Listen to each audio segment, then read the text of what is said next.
नमस्कार, मैं हूं शशि। आइए झारखंड के टॉप 25 प्रमुख खबर जानते हैं। झारखंड भीषण गर्मी की चपेट में, पारा 40 डिग्री के पार। झारखंड भीषण गर्मी की चपेट में है। राज्य में बुधवार को रांची समेत 16 जिले ऐसे रहे जहां का तापमान 40 डिग्री से ऊपर होने और गर्म हवा के प्रकोप से लोग दिन भर झुलसते रहे। पलामू का तापमान राज्य में सर्वाधिक 43.4 डिग्री पर पहुंच गया है। रांची के कांके का तापमान 40.2 डिग्री रहा।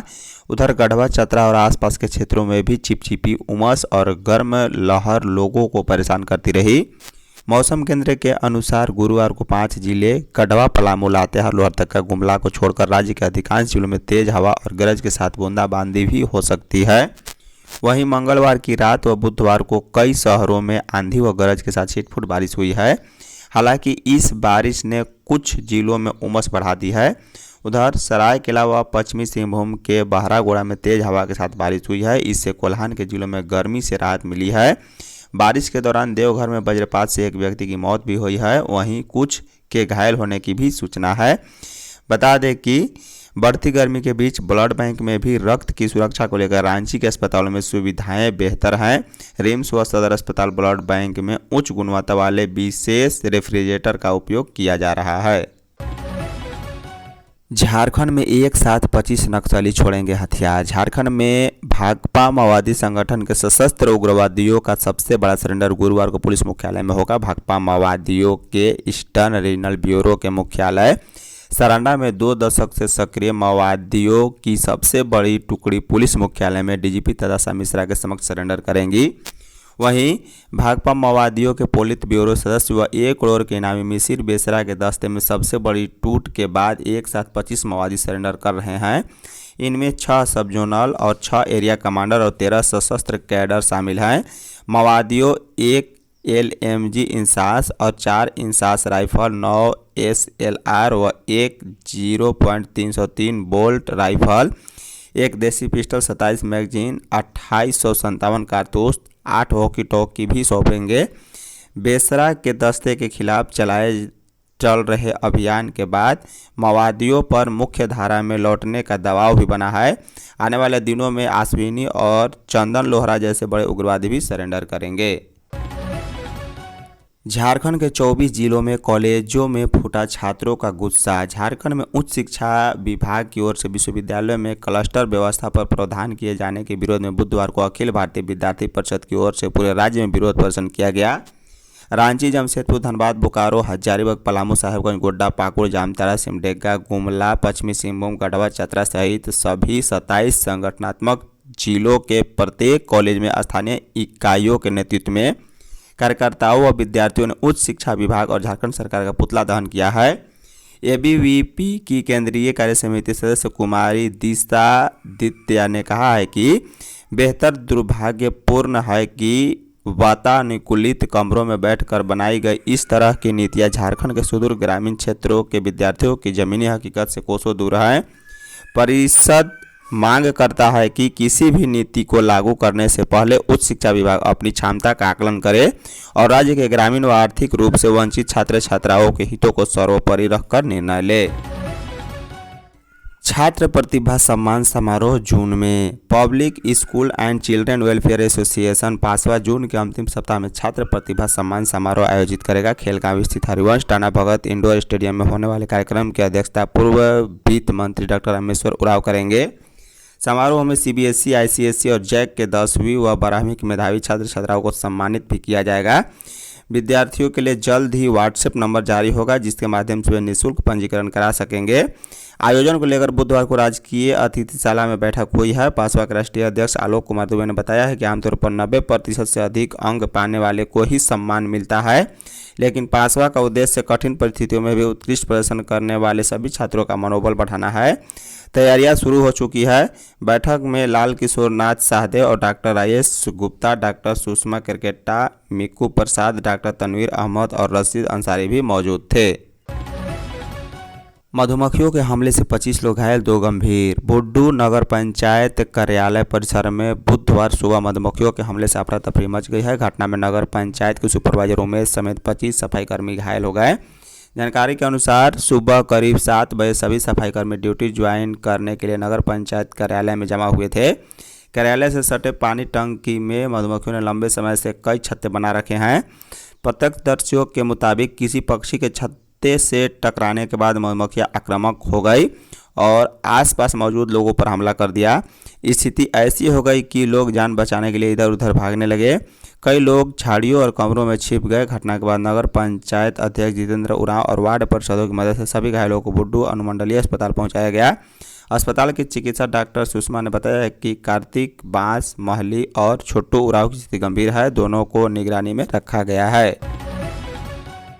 पोडाहाट जंगल में माओवादी सालुका की दस्ते की तलाश। पश्चिमी सिंहभूम के पोडाहाट जंगल में मंगलवार सुबह मुठभेड़ के बाद सुरक्षा बलों ने नक्सली कमांडर सालुका, कायल और ऋषिव के दस्ते की तलाश शुरू कर दी है। जवान सोनुआ थाना क्षेत्र के केडाबीर और कराईकेला थाना क्षेत्र के कुरजुली के पास मुठभेड़ क्षेत्र की घेराबंदी कर सर्च ऑपरेशन चला रहे हैं। सरंडा से भागकर पोडाहाट जंगल में छिपे नक्सलियों को उनके अंजाम तक पहुंचाने की तैयारी में है। खबर है कि सरंडा जंगल से भागकर पोडाहाट के जंगल में पहुंचे नक्सली टुकड़ियों में बंटकर छिपे हुए हैं। पलामू में 275 गैस सिलेंडर गोदाम से चोरी। पलामू जिले के हरिहरगंज सिटी में भगत तेंदुआ मोहल्ला में NH 139 के पास स्थित इंडियन गैस एजेंसी ग्रामीण वितरक के गोदाम से मंगलवार की रात 275 भरे हुए गैस सिलेंडर की चोरी हो गई। पुलिस CCTV फुटेज के आधार पर चोरों की तलाश में जुटी है। एजेंसी के संचालक दीपक कुमार ने बताया है कि एजेंसी के कर्मी अनुज कुमार बुधवार को दोपहर में उपभोक्ता को गैस सिलेंडर देने के लिए पहुंचे तो गोदाम के दरवाजे से ताला गायब था। दरवाजा खोलकर अंदर जाने पर वहां से 275 भरा हुआ सिलेंडर गायब था, जबकि खाली 149 सिलेंडर सुरक्षित थे। उन्होंने बताया कि 27 अप्रैल को ही 307 सिलेंडर मंगाए गए थे। इसके बाद सूचना पर पुलिस निरीक्षक सह हरिहरगंज के थाना प्रभारी देवव्रत पोद्दार ASI संतोष कुमार पुलिस बल के साथ गोदाम में पहुंचे हैं। धनबाद में वर्चस्व की लड़ाई में चली गोलीबारी। धनबाद के लोयलाबाद की बांस जोड़ा बस्ती में बुधवार को वर्चस्व की लड़ाई खूनी संघर्ष बदल गया है। दो पक्षों के बीच शुरू हुआ विवाद अचानक इतना हिंसक हो गया है कि पूरे इलाके में गोलीबारी, बमबारी, पत्थरबाजी और जमकर मारपीट होने लगी। घटना में कांग्रेस समर्थक किशुन रवानी और विष्णु प्रमाणिक को गोली लगी है। दोनों को एसआरपी में भर्ती कराया गया है। किशुन के पेट में और हाथ में और पैर में चोट लगे गोली लगने की बात कही जा रही है। मरीज की स्थिति गंभीर बनी हुई है। वहीं विष्णु परमानी के पैर में गोली लगी है। इसके अलावा जितेंद्र मेहता को भी गोली लगने की सूचना है, जिसका गिरिडीह में इलाज चल रहा है। घटना में दोनों पक्षों से 1 दर्जन से अधिक लोग घायल हो गए हैं, जिसमें आईसू युवा मोर्चा के नेता हीरा लाल महतो और धर्मेंद्र महतो भी शामिल हैं। दोनों के सिर में चोटें हैं। सभी घायलों का इलाज अलग अलग अस्पताल में चल रहा है। इस दौरान आधा दर्जन से अधिक 4 पहिया वाहन क्षतिग्रस्त हुए हैं। लाल रंग की कार से 1 लोडेड पिस्टल और 1 मैगजीन और 2 कारतूस भी बरामद किए गए। घटना के बाद पूरे इलाके में दहशत और तनाव का माहौल है। शेयर बाजार की तरह बारिश के अनुमान पर भी पैसा लगाए। शेयर बाजार में अब तक अपने सेंसेक्स, निफ्टी, सोना चांदी और कच्चे तेल पर ट्रेडिंग के बारे में सुना होगा, लेकिन अब निवेशक इस बात पर भी दांव लगा सकेंगे कि इस बार ज़्यादा बारिश होगी या कम।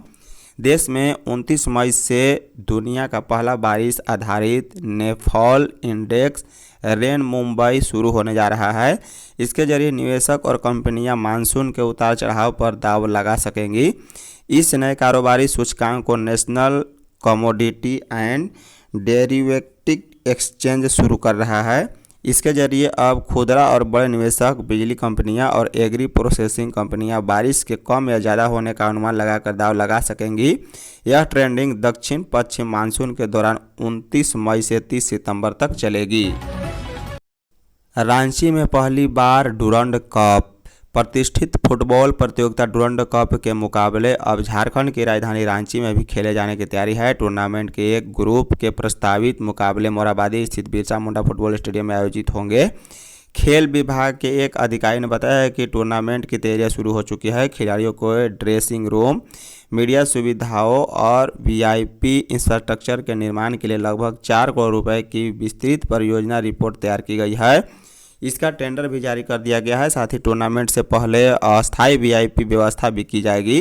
यदि सब कुछ तय योजना के अनुसार हुआ तो यह पहला अवसर होगा जब झारखंड में फुटबॉल प्रेमी देश के सबसे पुराने और प्रतिष्ठित फुटबॉल टूर्नामेंट का रोमांच अपने शहर में देख सकेंगे।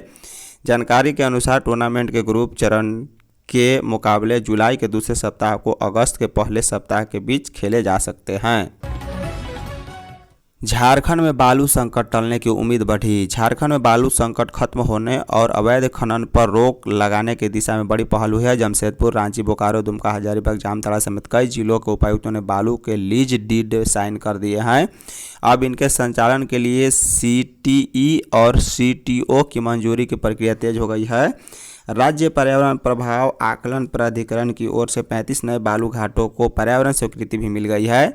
जिन लीज डीड पर साइन हो गए हैं उन घाटों में गोड्डा के राहा और झिलुआ, जामताड़ा का असंचुआ और रांची के श्यामनगर और चोकेसरेंग, बोकारो के छिपरी 2 और खेतको चलकारी तथा जमशेदपुर के कोरेया, मोहनपाल और स्वर्ण रेखा बालू घाट शामिल हैं। इन स्वीकृत घाटों के साथ लोचनी, मकनी, गरिहमदा और खेतको में स्टेक यार्ड भी बनाए जा चुके हैं। 1999 और 2003 में नियुक्त शिक्षकों को JTET पास करना अनिवार्य। झारखंड में 1999 और 2003 में नियुक्त शिक्षकों को अब JTET पास करना अनिवार्य हो गया है। हालांकि BEd डिग्रीधारी प्राथमिक शिक्षक JTET फॉर्म नहीं भर पा रहे हैं। अब उन सभी शिक्षकों के समक्ष गंभीर समस्या उत्पन्न हो गई है। जो शिक्षक BEd उत्तीर्ण हैं वो JTET के फॉर्म को नहीं भर सकते, क्योंकि JTET के फॉर्म में कक्षा 1 से 5वीं तक के शिक्षकों के लिए 2 वर्षीय डिप्लोमा की शैक्षणिक अर्हता रखी गई है। वहीं BEd उत्तीर्ण शिक्षकों को वर्तमान में JTET के फॉर्म में परीक्षा के योग्य 1 से 5वीं कक्षा में नहीं माना गया। झारखंड सरकार को यदि कार्यरत सरकारी शिक्षकों को सेवा में बने रहने देने का विचार होगा तो BEd प्राप्त शिक्षकों को भी प्राथमिक कक्षाओं में परीक्षा में बैठने की अनुमति देनी होगी। बताते चले कि राज्य के सरकारी विद्यालयों में कक्षा 1 से 8वीं तक कार्यरत वैसे शिक्षक जिनकी नियुक्ति वर्ष 1999 में BPSC द्वारा और वर्ष 2003 में JPSC द्वारा आयोजित परीक्षा के आधार पर हुई थी, पर JTET पास करने की वैधता थोप दी गई है। बीते 1 सितंबर 2025 को सर्वोच्च न्यायालय ने भी कहा था कि सभी शिक्षकों को एलिजिबिलिटी टेस्ट पास करना अनिवार्य है। अमेरिकी संसद में ईरान से जंग रोकने का प्रस्ताव पास। अमेरिकी संसद में मंगलवार को राष्ट्रपति डोनाल्ड ट्रंप की सैन्य शक्तियों को सीमित करने वाला प्रस्ताव पास हो गया है। इसका मकसद ट्रंप को ईरान युद्ध से पीछे हटने के लिए मजबूर करना है। इसे ट्रंप के खिलाफ पार्टी के भीतर उभरते असंतोष के रूप में देखा जा रहा। 4 रिपब्लिकन सांसदों ने विपक्षी डेमोक्रेटिक सदस्यों का साथ दिया है। 3 रिपब्लिक सांसद मतदान में शामिल नहीं हुए। इस प्रस्ताव के तहत ट्रंप को या तो युद्ध के लिए कांग्रेस की सहमति लेनी होगी या फिर सैनिकों को बुलाना होगा। रिपब्लिक अब तक ऐसे प्रस्तावों को खारिज करने के लिए पर्याप्त वोट जुटाने में सफल रहे हैं, लेकिन लुइसियाना के सीनेटर बिल कैसिडी ने राय बदली और विधेयक को बढ़ाया है। महिला कैदी के यौन शोषण पर हाई कोर्ट ने लिया संज्ञान। रांची के बिरसा मुंडा केंद्रीय कारा होटवार में एक महिला कैदी के यौन शोषण मामले में हाई कोर्ट ने स्वतः संज्ञान ले लिया है। जस्टिस रोंगोन मुखोपाध्याय व जस्टिस प्रदीप कुमार श्रीवास्तव की अदालत में मामले की सुनवाई 22 मई को वेकेशन कोर्ट में सुबह 9 बजे होगी। महिला कैदी से जुड़ी खबर मीडिया में आने के बाद झारखंड राज्य विधिक सेवा प्राधिकार ने झालसा की टीम को जांच का आदेश दिया था। इसके बाद झालसा के सदस्य सचिव कुमारी रंजना अस्थाना की देखरेख व न्यायायुक्त अनिल कुमार मिश्रा 1 के मार्गदर्शन में गठित टीम, जिनमें मुख्य न्यायिक दंडाधिकारी, डालसा सचिव, महिला LADC चीफ समेत अन्य महिला LADC को शामिल किया गया था। रांची एयरपोर्ट अंतर्राष्ट्रीय स्तर का बनेगा। केंद्रीय नागरिक उड़ाने मंत्री राममोहन नायडू ने बुधवार को कहा है कि इंटरनेशनल कनेक्टिविटी आरंभ करने के लिए रांची एयरपोर्ट पर अंतर्राष्ट्रीय स्तर की सुविधाएं उपलब्ध कराई जाएगी। इस एयरपोर्ट की कनेक्टिविटी देश के अंदर के शहरों से ही नहीं, विदेशी शहरों से भी बढ़ाई जाएगी। वे रांची एयरपोर्ट में बिरसा मुंडा की आदमकद प्रतिमा, उड़ान यात्री कैफे और फीचर वॉल समेत यात्री सुविधाओं के उद्घाटन अवसर पर बोल रहे थे। धन्यवाद।